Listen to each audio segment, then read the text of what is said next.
Meus amigos, que a paz de Jesus permaneça em nossos corações. É uma alegria fazer parte da família Ibis, aqui hoje em especial nessa festa de uma nova etapa de crescimento, mais do que material, mas sim de crescimento espiritual.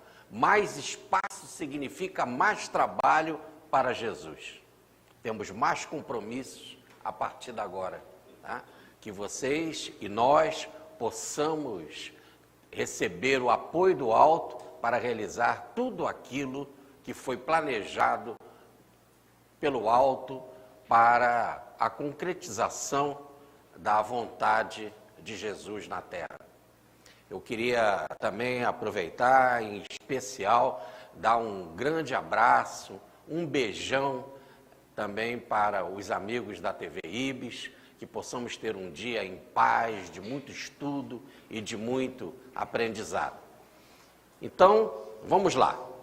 Sem mais delonga, vamos entrar já no tema do motivo do nosso jardim, o Jardim de Clara, né? E Audite Poverelli é o Escutai, pobrezinhas. Foi uma música que Francisco de Assis fez. Francisco de Assis era compositor e fez mais do que uma música. Então foi uma música que ele fez para as Clarissas, em especial para a sua querida Clara de Assis. Então vamos para a primeira parte, que nós vamos tratar o canto em si, né? Tudo começou em março, abril de 1225. Francisco estava com muito problema nos olhos e ele foi então se hospedar na parte externa do mosteiro de São Damião, onde as Clarissas moravam. Praticamente, podemos dizer, debaixo do Jardim de Clara, que era um jardim suspenso. E ali era uma região de cura. Não só foi lá que ele viu e ouviu a cruz de São Damião falar com ele, pedindo para ele reformar a Igreja de Cristo, mas também que antes ali era um ambiente dedicado ao Deus Esculápio, que era o Deus da cura. Então foi por causa disso que ele foi lá, para ali conseguir cura. E quando houve a transformação do paganismo para o cristianismo, passou-se não mais a cultuar o Deus Esculápio, e sim os médicos São Cosme e São Damião. Então, ali naquele ambiente de São Damião, já no final da sua vida, faltava um ano para ele desencarnar, ele foi também buscar a cura, né? Ou buscar o fortalecimento espiritual. Nesse ambiente, ele estava com uma doença tríplice: malária, tracoma e chagas. Eu botei chagas entre aspas, porque tudo indica que era uma doença provocada por algum inseto, né? E, além do mais, tinha uma peste de ratos que não deixava ele dormir. E ali naquela situação em que ele estava, para os frades, em aflição, ele disse que tudo estava sendo feito segundo a vontade do alto, segundo a vontade de Cristo. Tanto que ele fala para a fé e pacífico, que não era direito ele pedir a Jesus para ter uma melhora, porque ele sabia que Jesus estava dando para ele aquilo que realmente ele precisava. E ele fazia isso com tanta fé, mas com tanta determinação, que o Cristo aparece para ele e diz para ele que ele já tinha recebido o paraíso, que a única coisa que separava ele do paraíso era a parede do corpo. E ele ficou tão feliz que ele pegou então um pauzinho e fez uma música, que é o Cântico do Frei Sol, que é a próxima palestra que nós vamos fazer. E ele também aproveitou para fazer um cântico para as Clarissas, né? Depois de compor o cântico a todas as criaturas, ele ditou um cântico, letra e música, para a consolação das pobres damas, como que elas eram conhecidas, né? Porque elas viviam em extrema pobreza. Bem sabia o quanto elas se afligiam com a doença dele. Esse tracoma ele pegou lá no Egito, e que vai ser um dos nossos seminários, quando nós vamos falar aqui de Francisco de Assis, o sultão do Egito. Tá?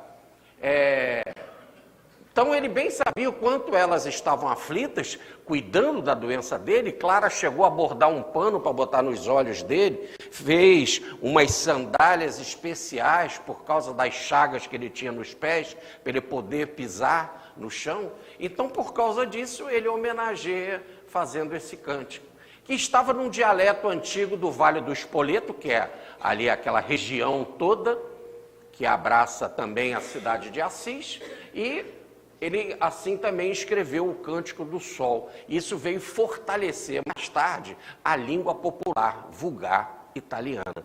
Né? Podemos dizer que ele foi um dos incentivadores, ou talvez a pessoa mais importante para incentivar a língua italiana. E aqui nós temos o cântico no original, né? Resgatado numa pesquisa maravilhosa que eu quero mostrar para vocês.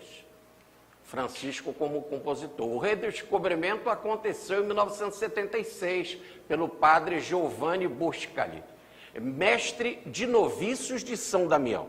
Então ele era mestre dos novícios lá de São Damião, mas foi fazer uma pesquisa no convento das Clarices em Verona. E esse convento foi erguido pela irmã de Clara, a Inês de Assis, em 1224, precisamente um ano antes. Então, como havia uma relação, e o cântico foi feito para as Clarices, e como havia uma relação entre elas, de alguma forma, a letra chegou a esse convento, ali perto, né? Então, e mais tarde, o cântico foi perdido, e mais tarde, então, em 1976, foi descoberto por esse padre. Aqui está o cântico que Francisco fez, a letra, né? Ouvi, pobrezinhas, do Senhor chamadas, que de muitas partes e províncias fostes congregadas, viveis sempre na verdade, para morrerdes na obediência. Não olheis a vida de fora, porque a do Espírito é melhor. Eu vos rogo com grande amor, que tenhais discrição nas esmolas que vos dá o Senhor. Elas viviam de esmolas. As que estão por doenças agravadas, e as outras que por elas estão fatigadas, quer dizer, as que tomam conta das doentes, umas e outras, suportai-o em paz. Pois havereis de vender bem caro essa fadiga, porque cada uma será rainha no céu, coroada com a Virgem Maria. É interessante que aqui Francisco ele chega no auge da identificação de todos nós no Espírito Divino. É uma das passagens de Pedro no Novo Testamento, está na primeira carta de Pedro, no capítulo 4, versículo 6, quando ele diz que nós vamos chegar à estatura da divindade. E aqui no caso, ele está dizendo que no futuro haverá uma identificação em termos de evolução, tanto dessas irmãs, quanto a Virgem Maria, pois todas serão rainhas, inclusive a Virgem Maria, como a Virgem Maria. Então, mostrando que todos nós no futuro seremos rainhas, reis, ou melhor, todos nós chegaremos à estatura crística. Isso é uma genialidade em termos de teologia que ele está apresentando. Mas há um ponto muito importante no versículo 8, quando ele diz, não tenhais discrição nas esmolas que vos dá o Senhor. Quer dizer, nada, não precisa vocês ficarem envergonhadas por viver assim na pobreza. A pobreza é algo digno, tanto que o Senhor, o próprio Senhor, escolheu a vida de pobreza. Então, nada de sentir vergonha de receber esmola. Esse discernimento discrétil quer dizer o seguinte, olha numa das passagens de Celano, no item 77, Não é preciso ficar com vergonha. Por quê? Depois do pecado, ou melhor, depois da nossa queda espiritual, tudo que temos nos é dado como esmola. E o grande esmoler dá com clemente piedade aos dignos e aos indignos. Essa é uma das passagens lá do Evangelho de Jesus, quando ele diz que o sol se derrama e a chuva também, né, sobre justos e injustos. O Senhor é Pai de todos e derrama bênçãos para todos, inclusive mesmo os caídos, que se encontram, como diz a carta de Paulo aos Romanos, mesmo como inimigos de Deus, recebem as bênçãos do Pai amoroso. É isso que ele está dizendo. Então, agora vamos sair do tema do cântico e vamos entrar no tema da forma de vida que ela levava, né? Então, a segunda parte, nós vamos tratar a forma de vida que ele indica para as Clarices. Porque foi ele que fez também a regra das Clarissas. Então, o que ele indicava, não só na música, mas na regra para as Clarissas? E aqui nós temos uma passagem de Clara, uma carta de Clara, e nós vamos ficar trabalhando o tempo todo nessa relação de Clara com Inês de Praga, sobre a forma de vida e sobre toda a palestra. Essa Inês de Praga é diferente daquele Inês de Assis, que eu falei antes, que essa Inês de Assis era irmã de Clara.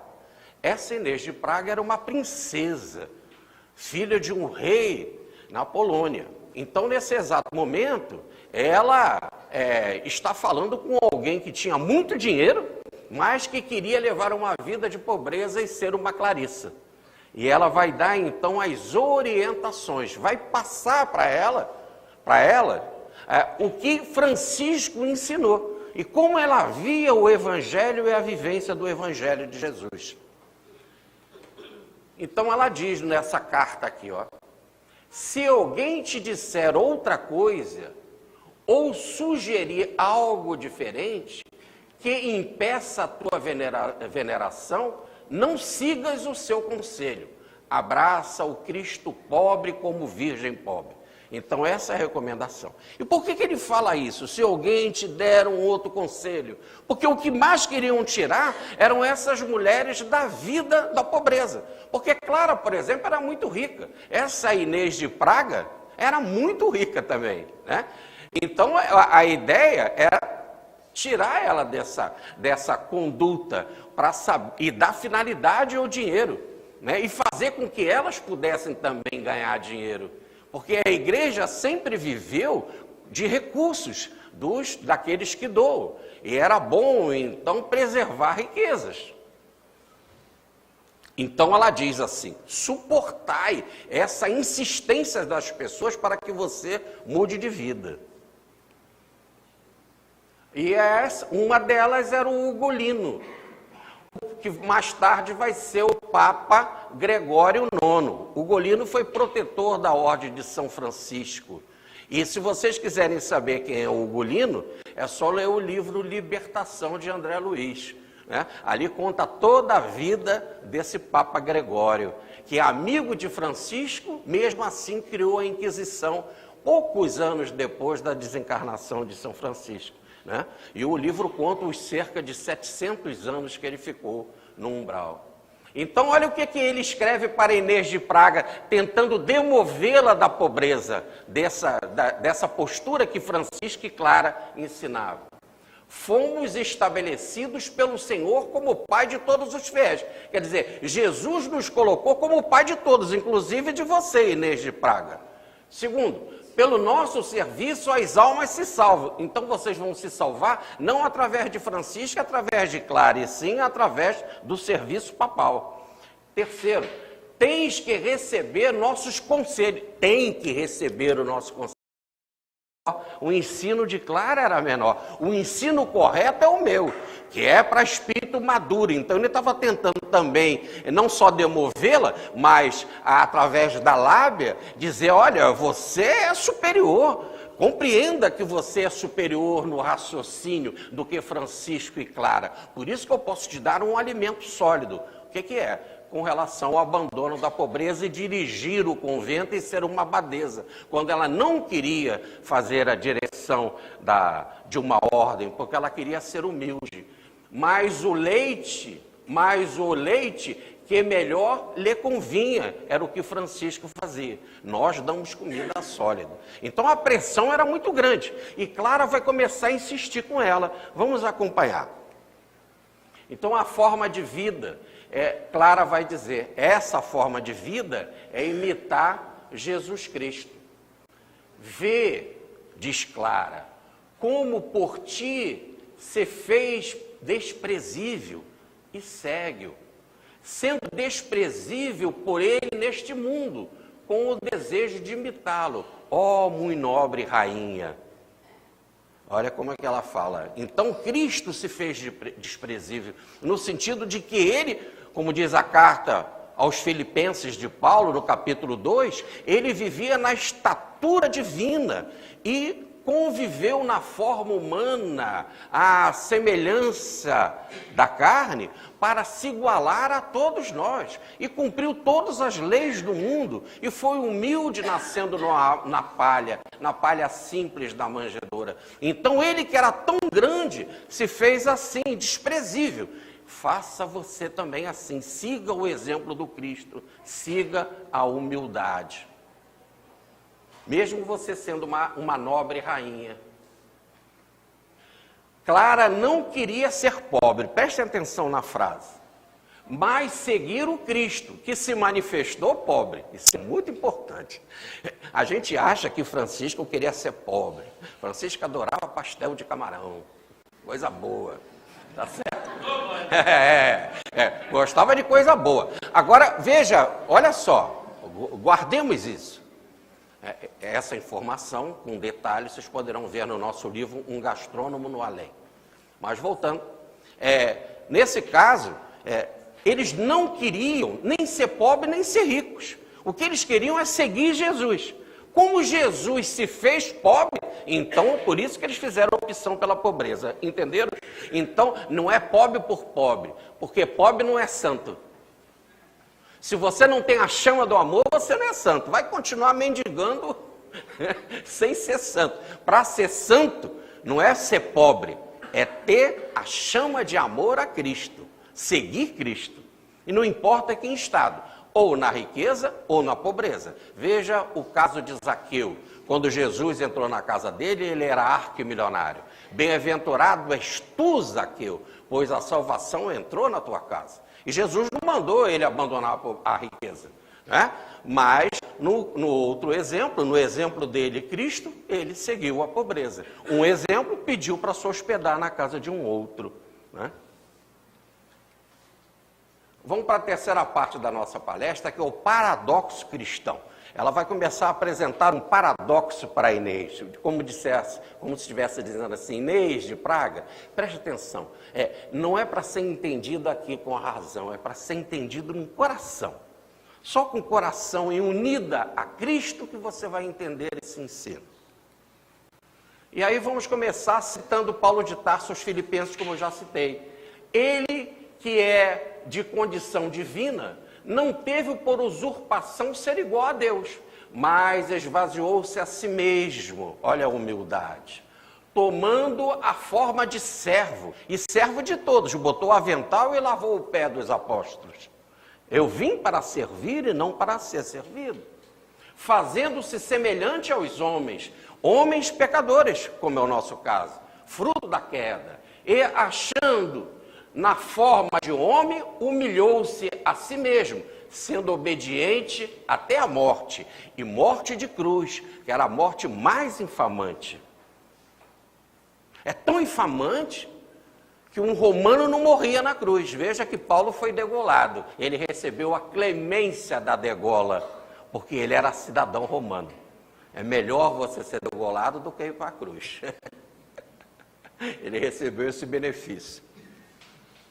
Então, continuemos esse paradoxo agora na opinião de Clara.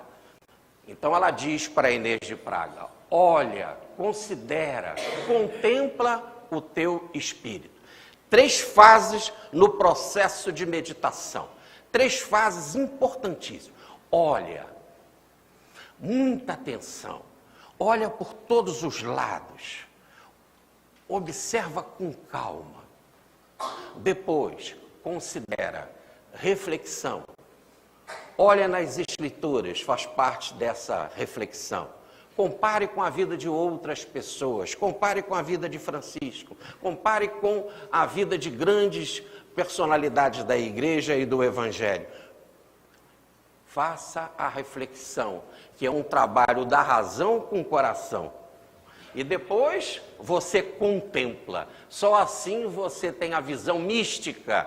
E essa visão mística é bem, podemos dizer assim, uma visão quântica que nós temos agora, né? O observador e o observado têm que formar uma única unidade e formam uma só coisa em perfeita união. Então agora, para você contemplar, você é um com o outro. Por isso que os místicos diziam que são um com Cristo. Como Cristo dizia, eu sou um com o Pai. E Paulo dizia, já não sou eu mais que vivo, é Cristo que vive em mim. Nessa contemplação há uma identidade. Já já ela vai começar a trabalhar com a ideia do espelho. Eu tenho que olhar no espelho e ver Cristo. Por enquanto que não chegar a essa identidade, não houve verdadeira contemplação. E o que ele diz? Ele é o teu esposo. Ele é o teu esposo. Parábola das virgens loucas e virgens prudentes, do capítulo 25 de Mateus, né? O Cristo veio para estabelecer um casamento com todos nós, numa perfeita unidade, numa perfeita aliança. O sangue da nova e eterna aliança, numa unidade plena. E ela continua, o mais belo entre os filhos dos homens, feito por tua salvação, o mais vil de todos. Diz Emmanuel que foi o espírito mais elevado que teve entre nós, que seguiu em linha reta, o mais belo entre todos os homens, mas fez o mais vil, indo para a cruz, né? Desprezado, ferido, tão flagelado em todo o corpo, morrendo no meio das angústias próprias da cruz. Então, olha isso, considera, reflete, e contempla. Então vocês poderiam dizer assim, poxa, mas ela está falando de tanta dor, é para a gente olhar essa dor do Cristo, essa ironia, esse deboche. Leiam o capítulo 22 do Salmo, né, que é o Cristo na dor, o Cristo desprezado. Não é isso que Clara está falando. Ela está mandando a gente comparar essa distância psicológica. Como pode alguém tão belo, tão perfeito, por que ele faz isso por nós? Entenderam? Não é uma exaltação da dor. Apesar da gente saber que a dor tem que ser abraçada, mas não é abraçar a dor, é abraçar a dor por Cristo. Observe o que ele fez. Que presente, que esforço extraordinário para o nosso bem, para se igualar a nós, para poder ser entendido por nós. E todos nós, então, podemos crescermos para Ele.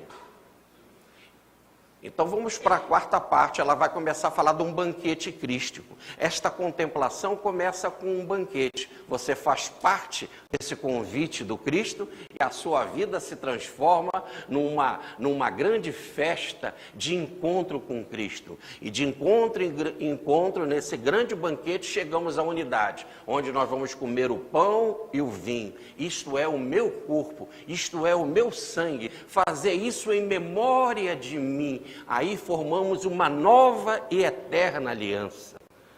É um banquete da unidade, onde que você vai se alimentar de Cristo. Como dizia Francisco de Assis, quando rezava o Pai Nosso.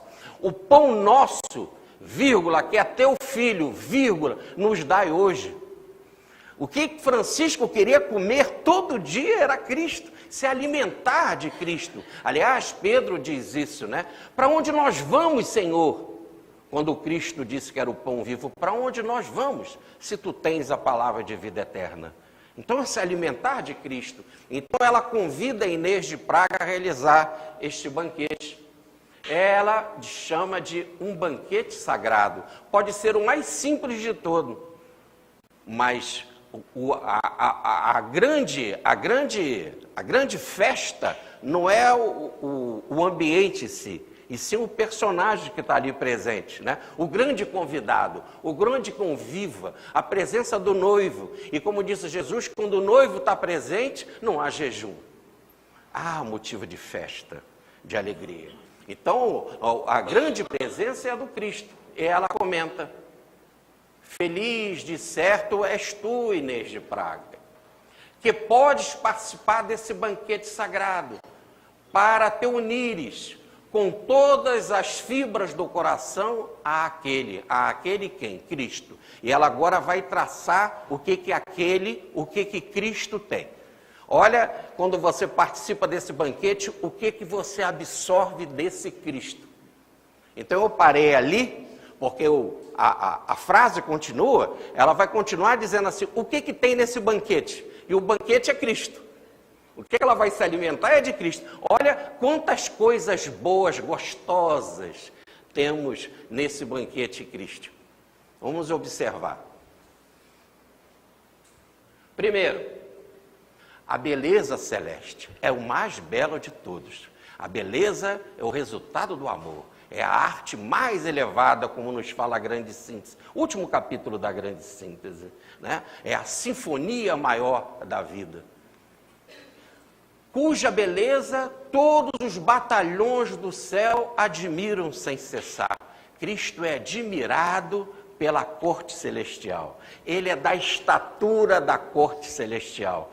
Todos se identificam e se admiram. Logo, Cristo é muito grande. Segundo, cuja afeição apaixona. Cristo é para você ficar apaixonado por ele. Aliás, ontem eu estava conversando com o Maurício Crispim, porque hoje é dia de Santa Teresa de Jesus dos Andes, no Chile, 13 de julho. Né? Ela era carmelita, por isso que quando ela se converteu, ela botou esse nome de Santa Teresa de Jesus, mas dos Andes.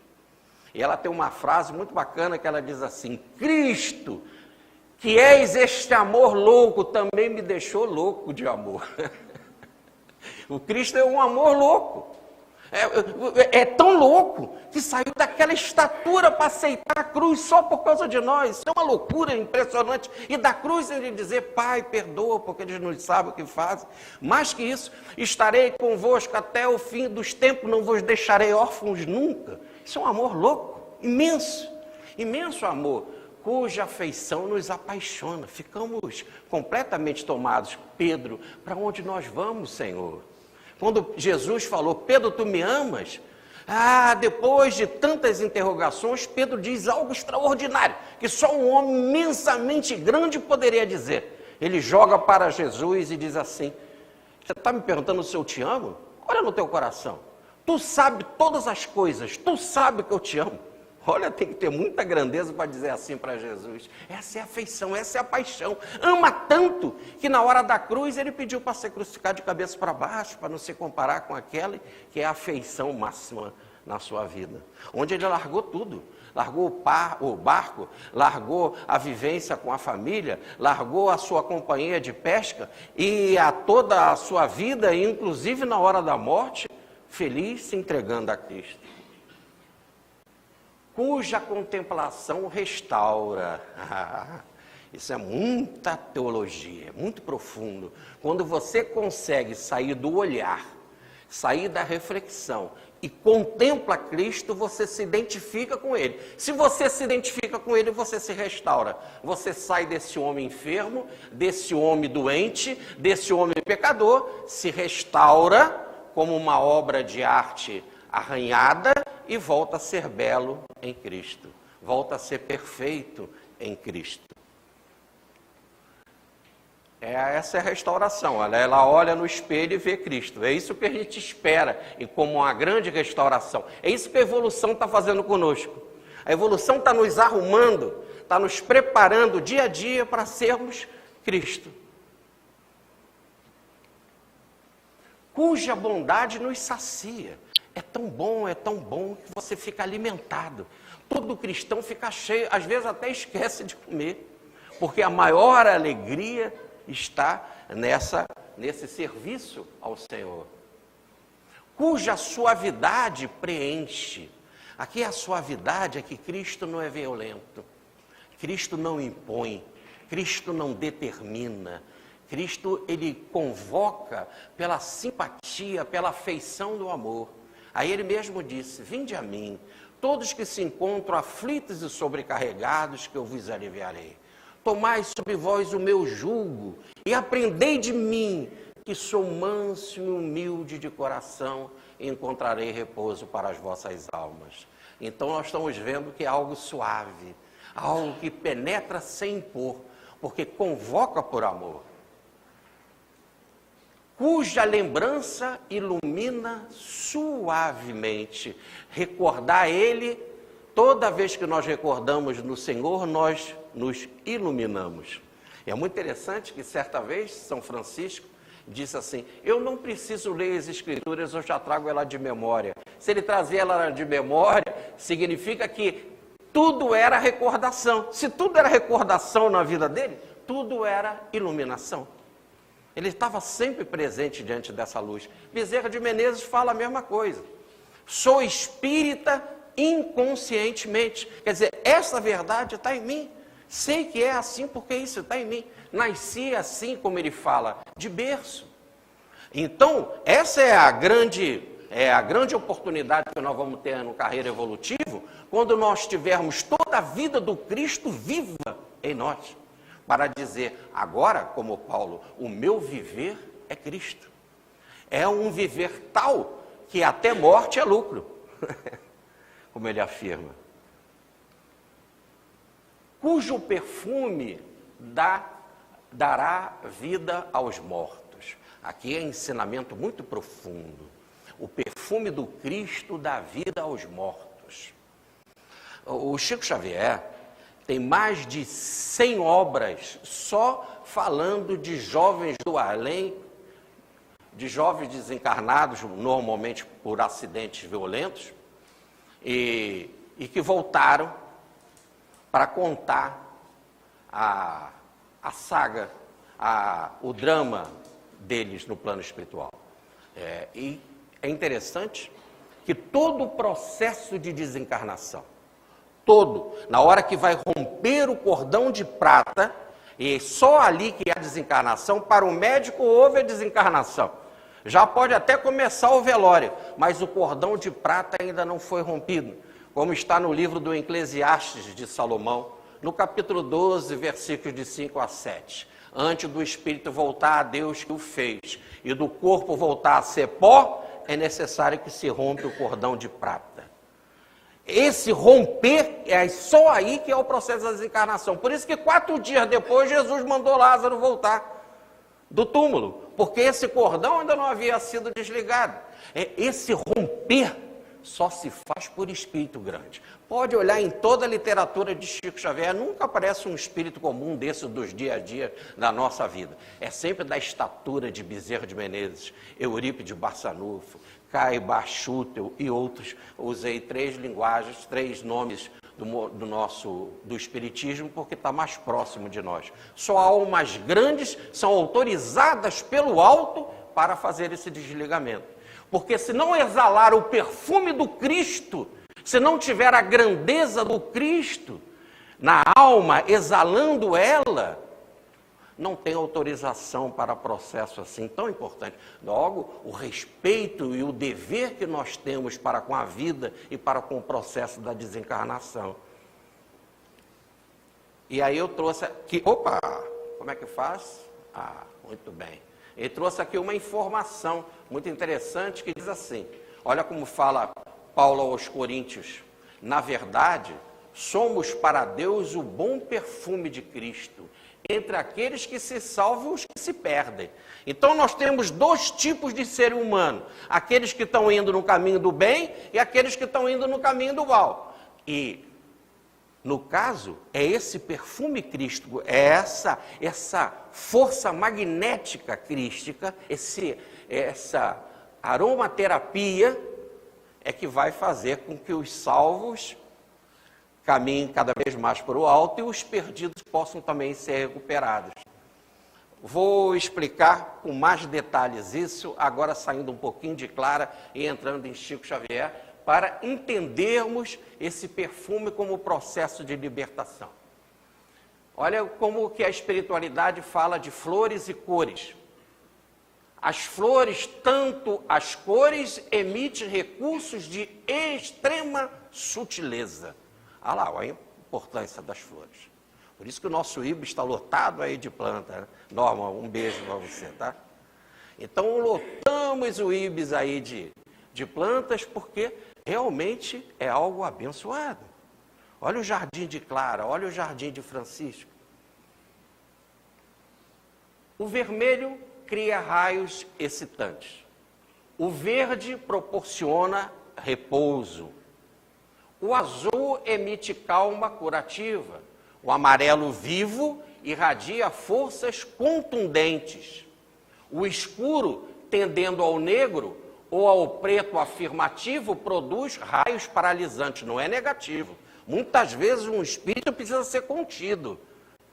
Não é isso? Ele precisa ser paralisado nas suas agitações em desequilíbrio, né? Prejudiciais para ele e para o próximo.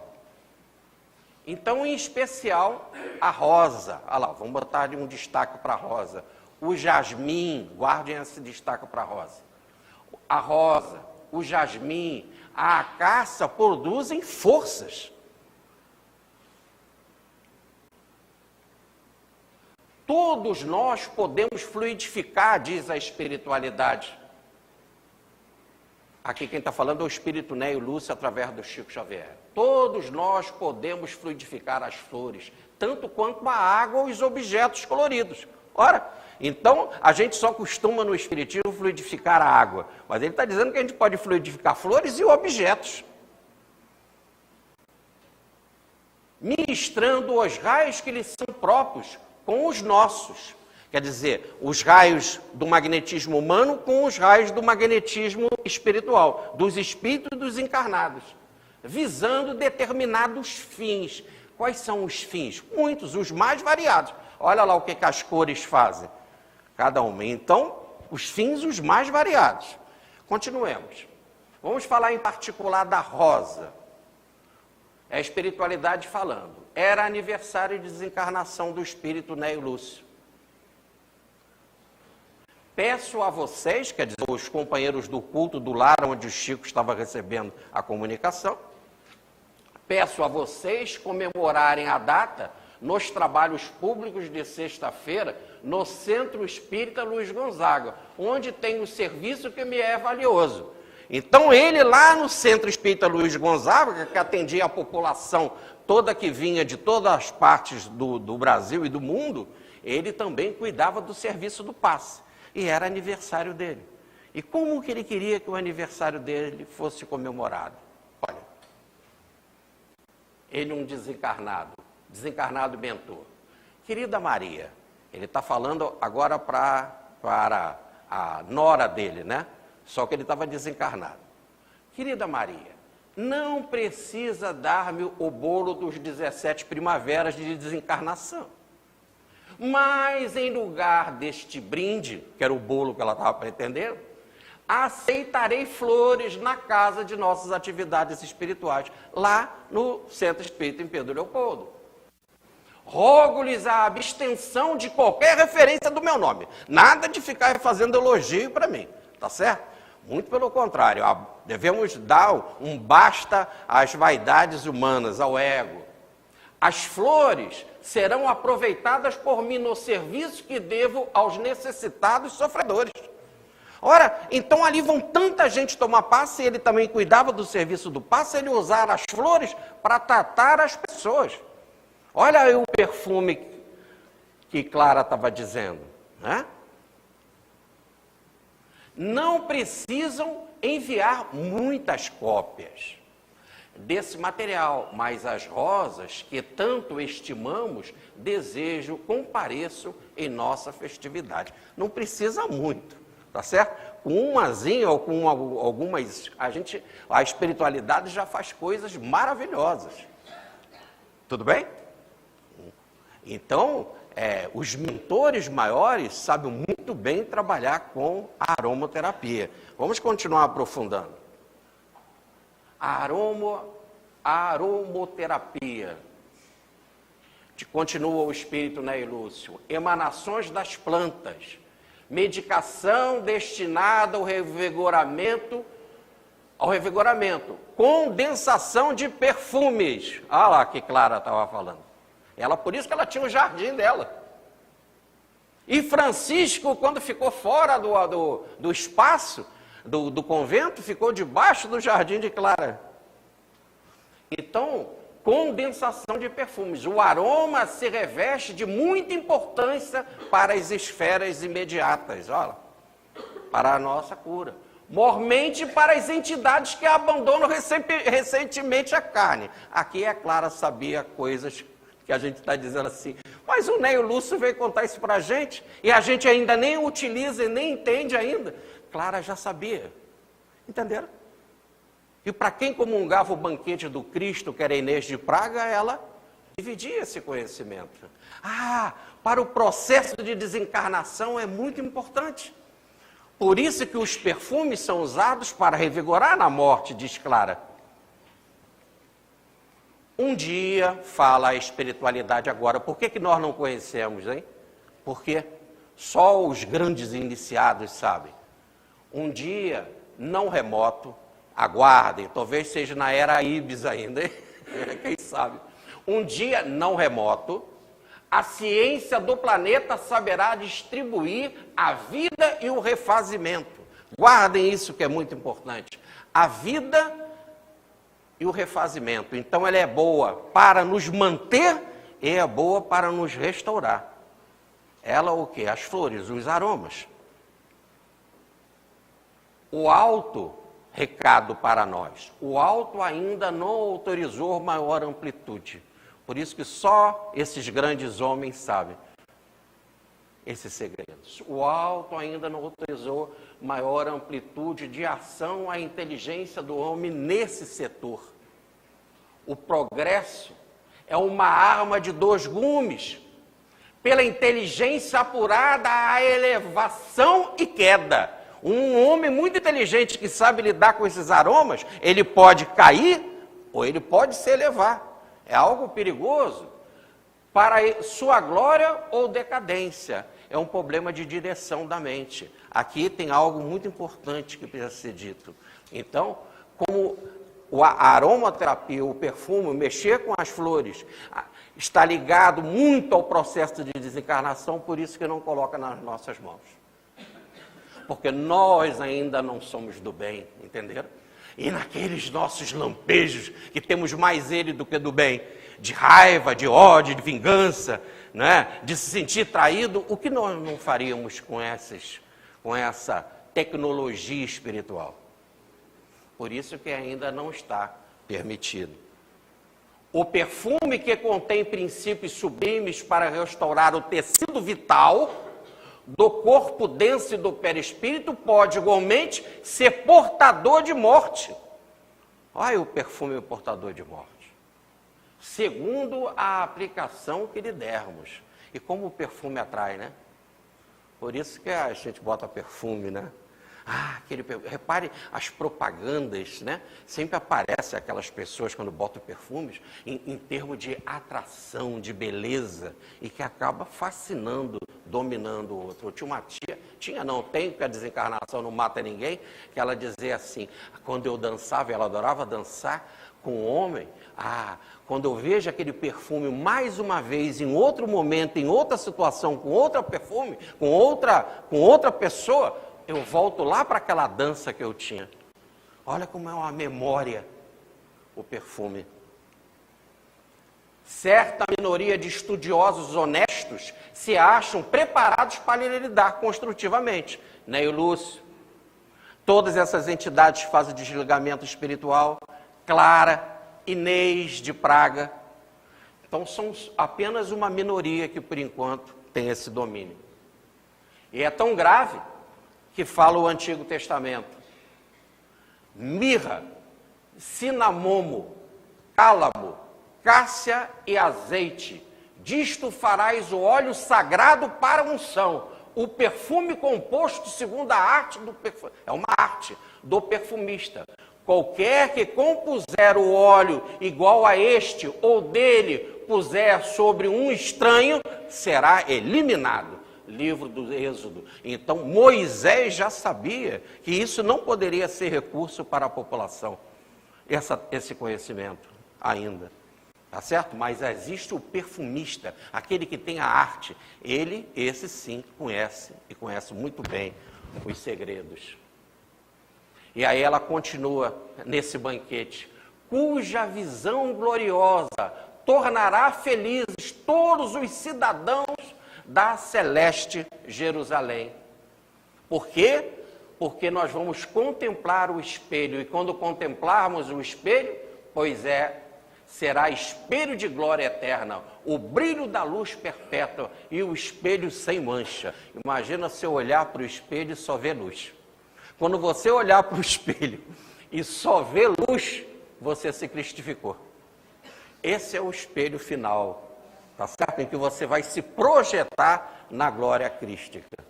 Esse é o resultado do processo evolutivo. Como entender esta frase de Clara sem pensar em carreira evolutiva? E a quinta parte, o espelho divino. Agora então, já que ela falou para ela que um dia nós vamos olhar no espelho e só ver luz, vamos olhar então no particular e ver em detalhes como era o Cristo, para um dia a gente olhar e ver Cristo, ver a luz de Cristo. Então o Cristo, como ela diz, é o espelho de Deus. Então quando o Cristo olha no espelho, quem ele vê? Deus, tá certo? Por isso que ele diz, eu e o Pai somos um, eu estou no Pai, o Pai está em mim. As obras que eu faço não sou eu que as faço, é o Pai que está em mim que faz as obras. Então, nós devemos olhar Cristo, e Cristo olhando no espelho via Deus. Então formará uma única unidade, como o próprio Jesus fala. Nesse exato momento, chegaremos à seguinte compreensão: eu estou no Pai, o Pai está em mim, e todos vós estarão em uma única unidade, com o Pai e com Cristo. Clara vai explicar. Diz ela, põe a tua mente no espelho da eternidade. Coloca a tua alma no espelho da glória. Põe o teu coração na figura da substância divina. Para os estudiosos mais profundos do corpo espiritual, põe o seu corpo mental em sintonia com a eternidade. Põe o seu corpo astral, a alma, em sintonia com a glória divina, com a luminosidade divina. Põe o teu coração, o corpo causal, que é a individualidade, na figura da substância divina. Põe todo o homem integral em Deus. E transforma-te inteira pela contemplação na imagem da divindade. Ela está seguindo aí Pedro em toda a sua extensão. Seremos um com a divindade, como Jesus mesmo se apresenta. Então, todos nós iremos ser transformados na estatura da divindade. Deste modo, também irás experimentar o que sentem os amigos quando saboreiam a doçura escondida, que o próprio Deus reservou desde o início para os que amam. Esses amigos aí são os franciscanos, é o caso de Francisco, de Frei Leão e outros que davam exemplo para as Clarices. Deste modo irás experimentar o que sentem os amigos, quando saboreiam a doçura escondida desse encontro então com Deus. E ela então sugere, caminhas então para a cristificação. E ela vai se basear, por exemplo, no apóstolo Pedro, na segunda epístola de Pedro. A glória e a virtude de Cristo nos transformará em participantes da natureza divina. Olha o que diz o Evangelho. Depois que nos libertarmos da corrupção desse corpo da morte, que prevalece no mundo como resultado da nossa queda da concupiscência.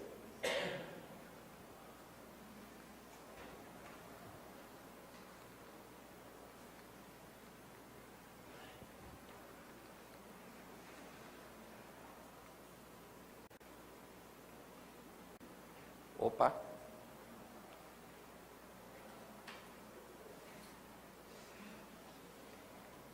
Caiu aqui. Então, ele vai arrumar.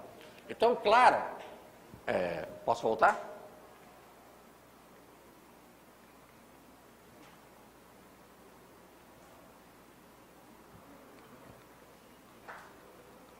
Vamos lá, vamos correr aqui. Nossa, quanta coisa, hein, Crispim, que a gente falou, hein? Nossa Senhora, fazer a palestra menor, Crispim. Clara fala muita coisa.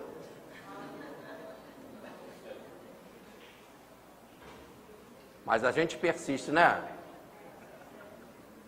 Vamos lá. Depois na edição eles cortam.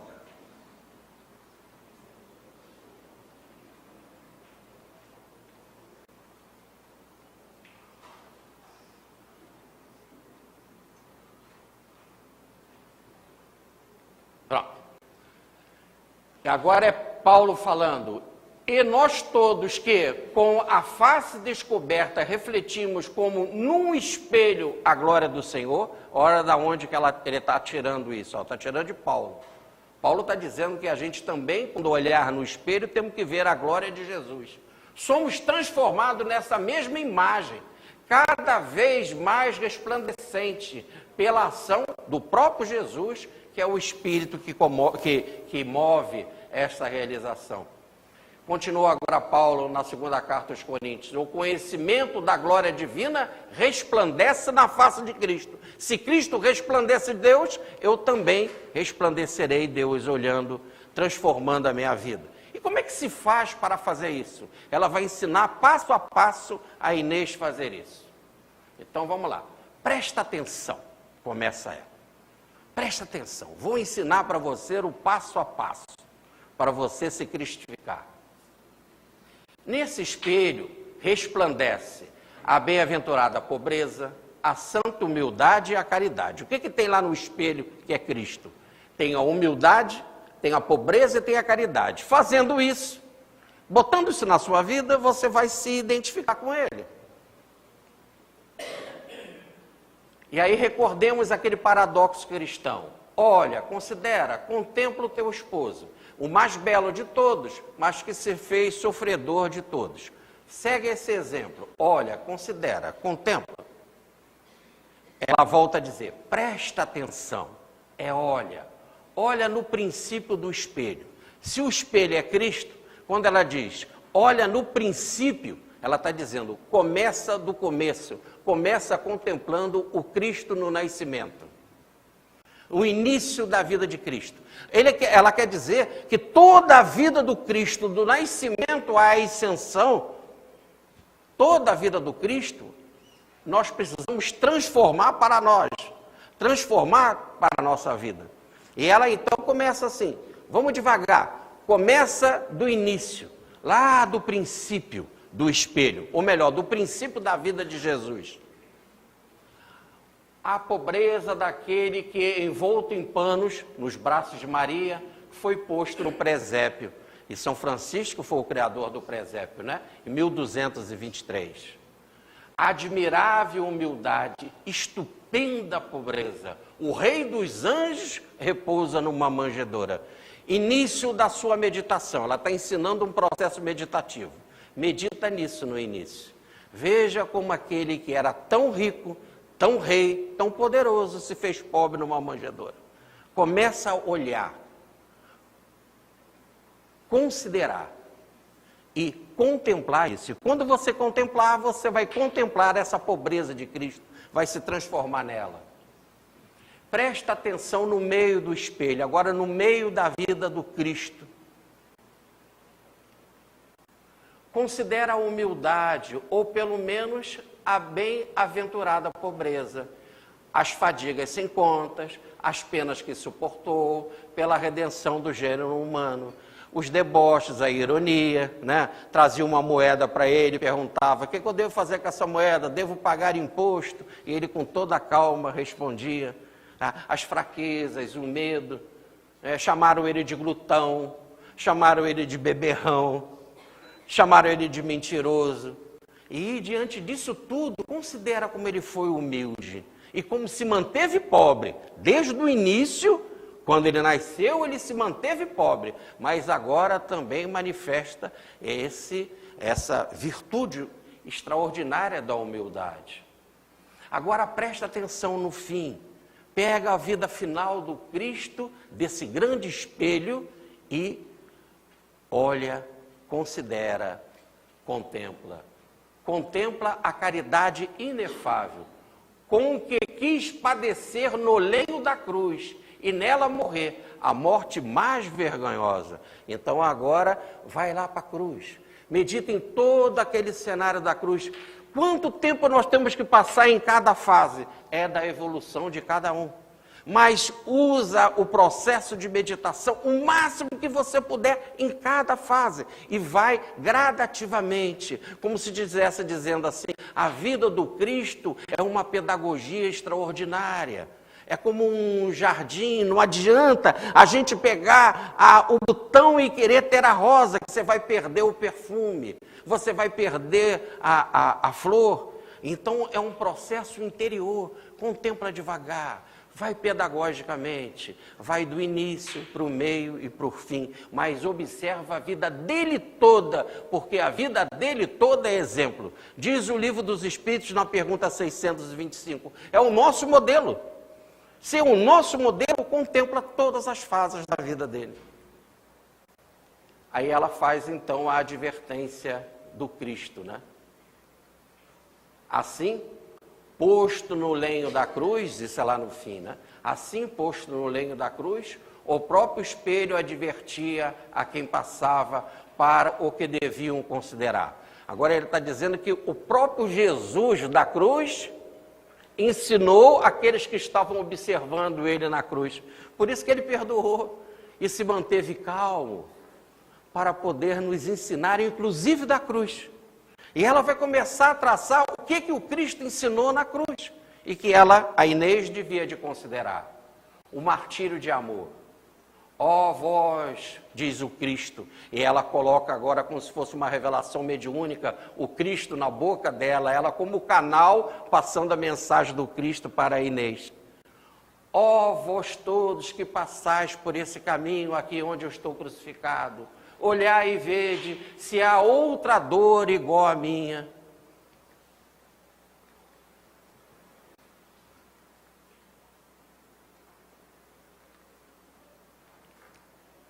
Eita! Eu não estou apertando bem.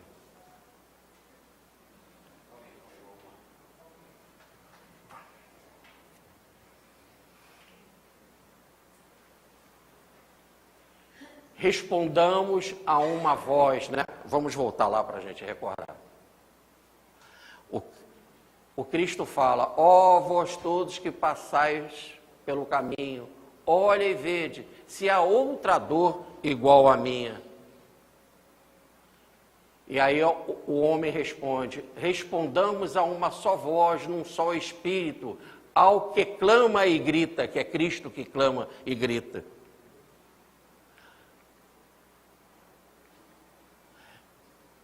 Lembrar-me-ei para sempre, e minha alma desfalecerá em mim.